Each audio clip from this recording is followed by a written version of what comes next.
In the Cajun country of southern Louisiana, the carnival tradition lives on among the descendants of Acadian settlers from Nova Scotia who farm, fish, and hunt the land.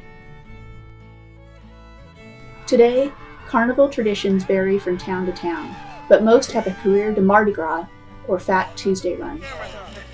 Hey, Mardi Gras! Do it for the kids! Oh, it's all about the children. In the more traditional towns, the revelers wear colorful tattered costumes, painted wire mesh masks, and tall conical caps called capuchons. The capuchon may have been chosen to ridicule the fashionable but haughty French nobility who dominated Louisiana in the 17th and 18th centuries. The Mardi Gras in Louisiana has a long history, dating back to the first French settlements around the mouth of the Mississippi River. In the 19th century, the carnival featured a boeuf gras, or fat steer, that was paraded around. In the Cajun country, revelers on foot or horseback collected food for a feast. Each Cajun reveler is called a Mardi Gras because each embodies the spirit of celebration before the lean days of Lent. The career begins before sunrise. But it is already accompanied by libations of beer or whiskey. In honor of Toby Keith, boy! Mardi Gras usually travel by foot, but often they are transported from place to place by trucks or wagons. In some towns, such as Eunice and Church Point, the Mardi Gras are accompanied by riders and mounted capitaine.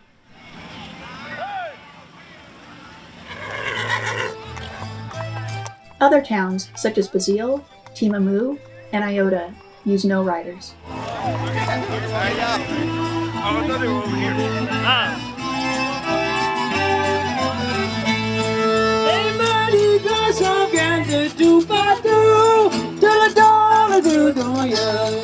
They go from house to house, farm to farm, and sometimes to businesses, begging for beans, rice, and meat, or the cash equivalent, for a celebratory gumbo.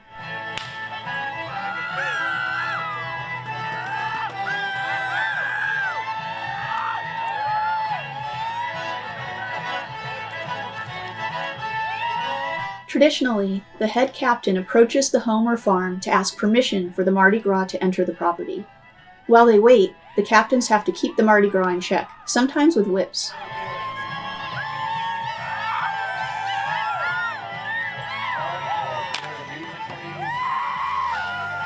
The capitaine wear capes and no masks to set themselves apart. Only when permission is granted does the captain wave his flag, allowing the Mardi Gras to storm the property.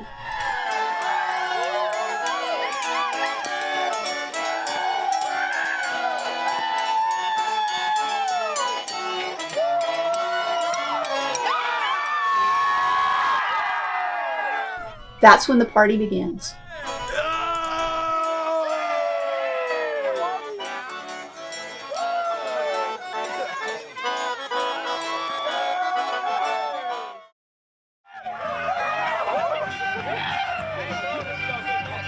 Some communities have relaxed tradition and allow the Mardi Gras not to wear masks or capuchons.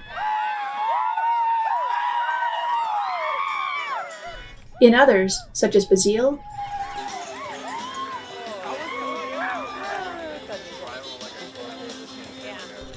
and Acadiana,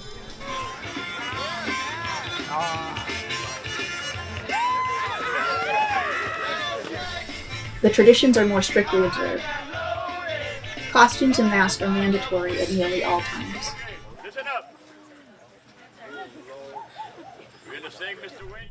At each place visited by the Basile Mardi Gras, a song is sung in Cajun, led by a captain or a chosen Mardi Gras. Capitaine! Capitaine, voyez le flag et hot dog! La route est grande, la nuit est longue et les bêtes se font vite. Si Mardi Gras, ça vient une fois par an de demander la charité. Une fois par an, c'est pas trop souvent pour vous quand même. C'est hip, c'est hop, et mon cher camarade. C'est hip, c'est hop, et mon cher camarade. C'est les Mardi Gras, c'est de bien de l'ouest, c'est bien de longue de temps. C'est les Mardi Gras, c'est les toutes des bonnes jeunes gens. des bons jeunes gens que deviennent des bonnes familles. C'est pas des malfaiteurs, ni des jeunes en bonheur.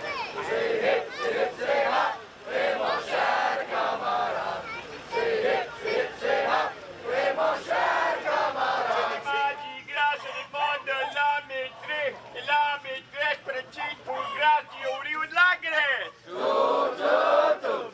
Pour faire le gros gumbo ce soir, le gros Basile.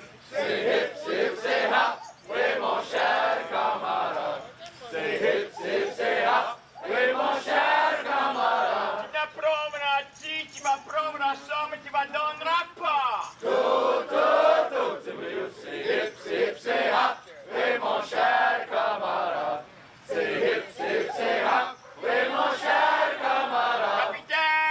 Capitaine, tes chevaux se refusent chanter parce que l'autre gorge est sec. Un bon tu battrais les bérets, j'étais meilleur.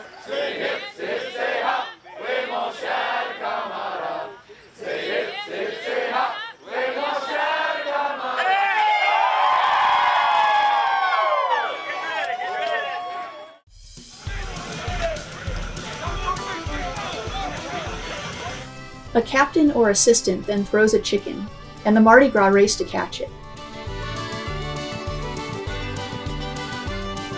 The chicken chase is symbolic of the townsfolk's donation of a chicken to the gumbo, but it takes on a life of its own in Cajun country as a mark of speed and agility.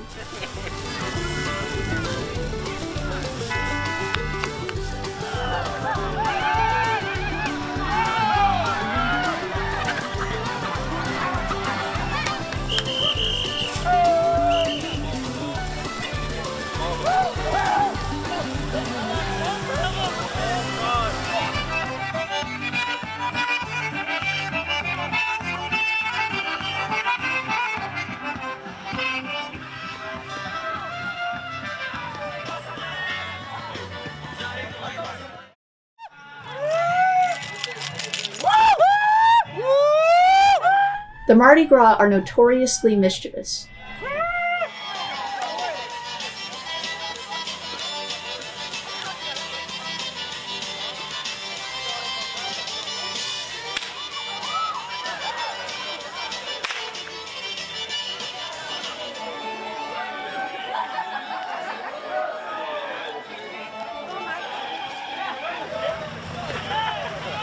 Get him on. Back for a shot. Back for him. Come on now.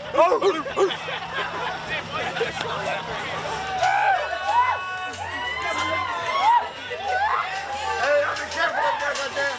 They get into everything.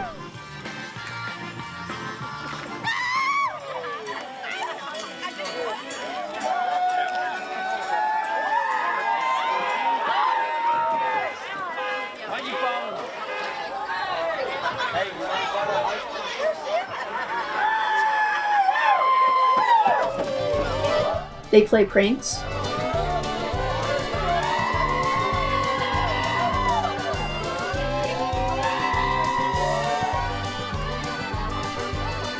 They steal shoes and hats. All right, quick grip down.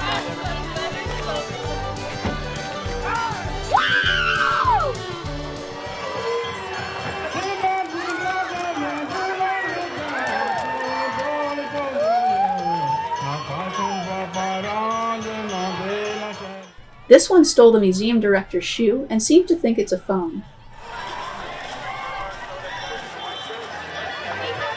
He even filched a local news team's microphone.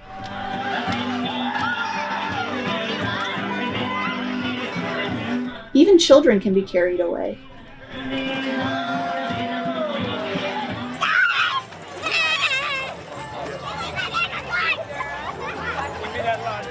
The Mardi Gras have a purpose in what they call cutting up.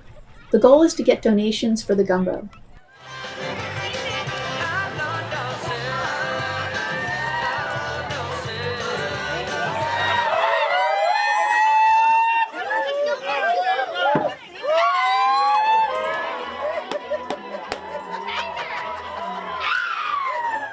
In order to get rid of them, the townsfolk must contribute money or food for the carnival feast.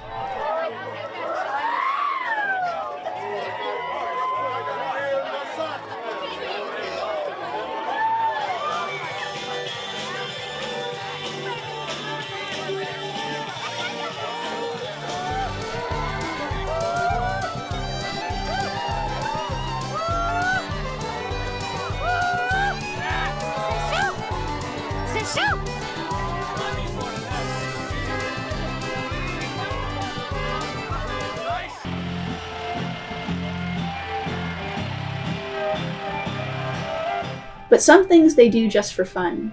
In Church Point, the Mardi Gras will jump brazenly into crawfish ponds or irrigation canals.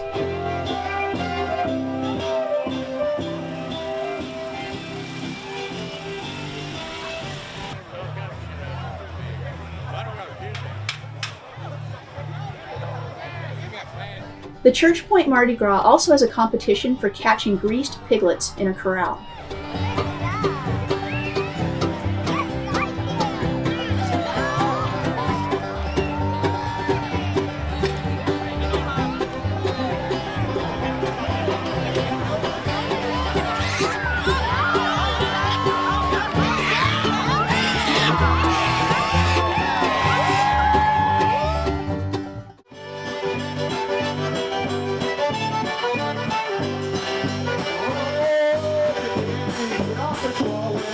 Most groups have a live band playing Zydeco music that accompanies the Mardi Gras.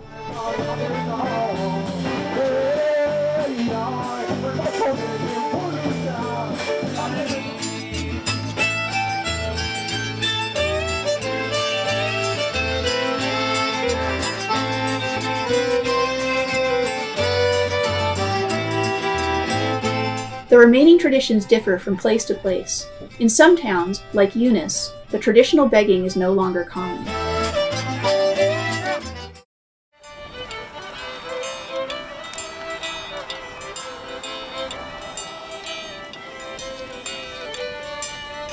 In Ficataye, the captain gives a speech, and they play music at the local cemetery, reminding the Mardi Gras of the importance of their traditions, commemorating the deceased, and strengthening the community's bond.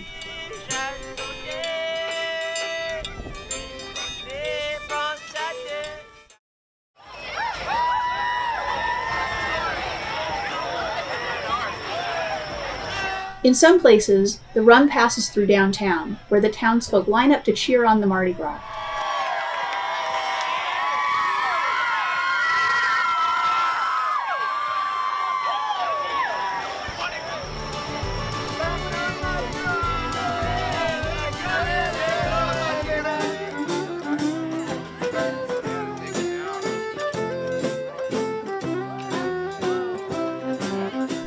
Almost all have broken the tradition of only allowing males to wear the mask and costume. Girls and women can now equally be Mardi Gras.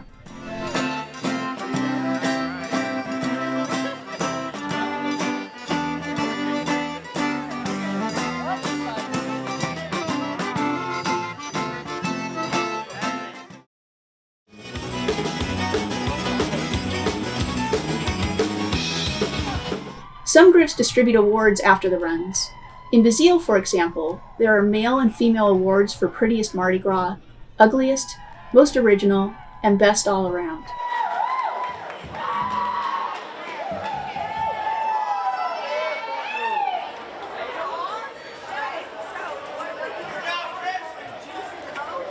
Almost all towns end their runs with a dance and a communal feast of gumbo, the ingredients for which the Mardi Gras have been gathering throughout the day.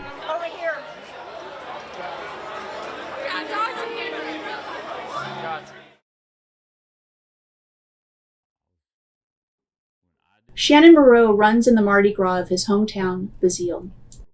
I was probably 4 or 5 when my first run.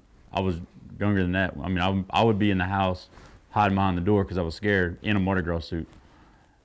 So I mean, then I grew up to, you know, I knew what it was. I enjoyed it. I wanted to be part of it. My great-grandfather, my dad, my uncles, all my family. I mean, that's why I do it. Yeah, we have child's run and we have an adult run. We have our child's run on Sundays and adult runs on Tuesday. We have our tradition, like how we were brought up, raised, and taught how to do it. Others have their way of how they were raised and taught to do it.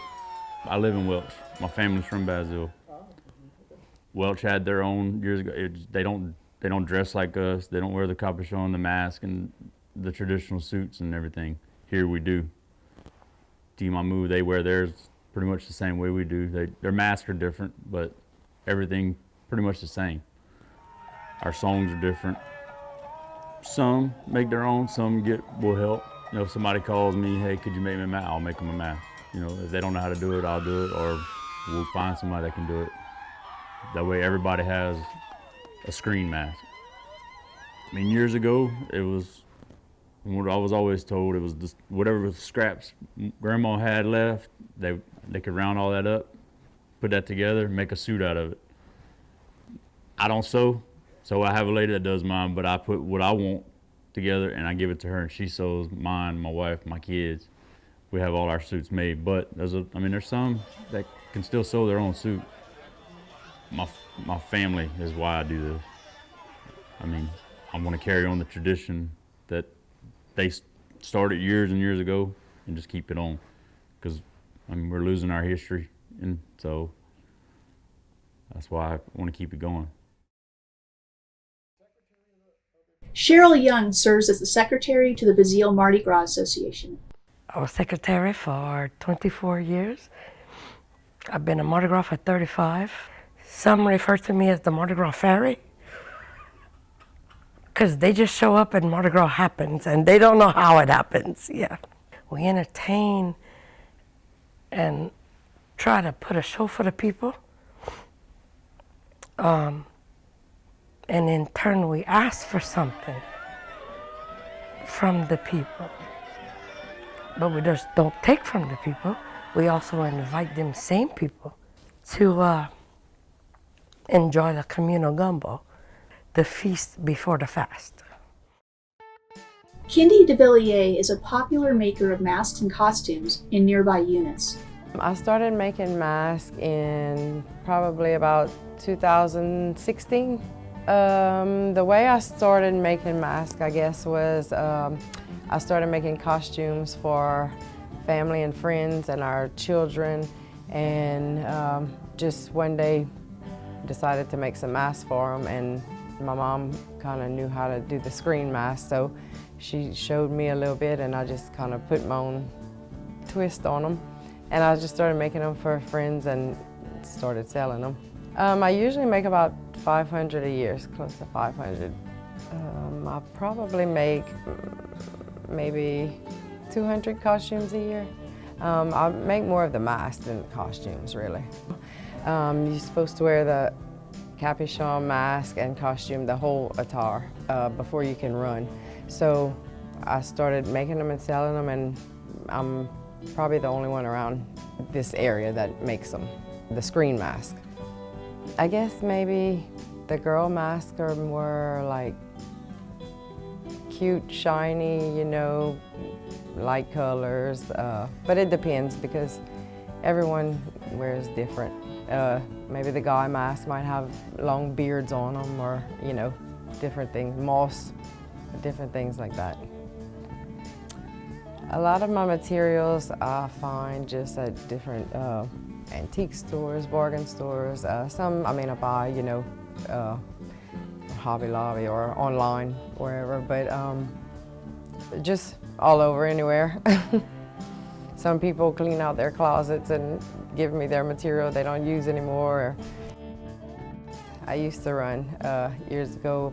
Whenever I got out of high school, I ran a few years and got married, and me and my husband ran, you know, about 5-6 years, and then our kids ran the children's run, and so that's kind of how I got started with making our own costumes. I can always point out my mask whenever I see them on the run, and I enjoy seeing my mask and my artwork come through. Chris Raymond is a Creole mask maker who admires the Cajun Mardi Gras. Well, I grew up in New Orleans Mardi Gras. As a kid, we masked. We went to St. Charles Avenue and dressed. And always at the end of the day, they would have highlights of the local Mardi Gras, and they would always show clips from the Cajun Mardi Gras in Mamou, Louisiana. And I always thought it was interesting, I always wanted to go. And the first time I went, I saw a screen mask for the first time and just was hooked. I just started making them. I didn't have any art background. I'm self-taught. I just started painting screens until I got a collection of them, and then I started selling a few. Making a mask, I basically take a plain piece of screen, which is standard old window wire screen. And which a lot of people don't do, I bend mine in half and fold it double because it makes it more rigid, it makes it more easy to bend and hold its shape. And then once I get it shaped and painted, which would be something more to this effect, where I bend the screen and make the eyes and the nose, and then I will just paint it with a base coat of spray paint. And then I would go through and glue the edges with hot glue just to seal the edges so they don't stick you while you're wearing it. Then it just goes from there. I just paint what needed to be painted and add the bias and fringe and just kind of bling it out and make it look interesting. For a long time, there was a shop in Mamou called Cajun Rainbow, and I was friends with the lady there. And for years, we sold them through there, and that's how they got integrated into the Cajun Mardi Gras. A lot of people have asked me what the inspiration is, and I say basically the mask just tells me what it wants to be. Between 1996 and this filming, 28 years later, Chris has attended every Cajun Mardi Gras except 3. Still, to this day, I go in Mamou and I'll see occasionally some of my masks still being worn. New Orleans Mardi Gras would be more like the upper class would have celebrated. And they're going through the streets of New Orleans, dumping out their wealth with beads and doubloons. And I remember an old Cajun lady told me once time, the difference between New Orleans Mardi Gras and Cajun Mardi Gras is in the New Orleans Mardi Gras, you go to the Mardi Gras and beg the Mardi Gras for something. But in the Cajun Mardi Gras comes to you and begs you for something. Aside from the sheer fun of it, the Mardi Gras traditions of Acadiana bind the people together, reminding them of their unique history and Cajun traditions, and the importance of cooperation and generosity toward their neighbors and community.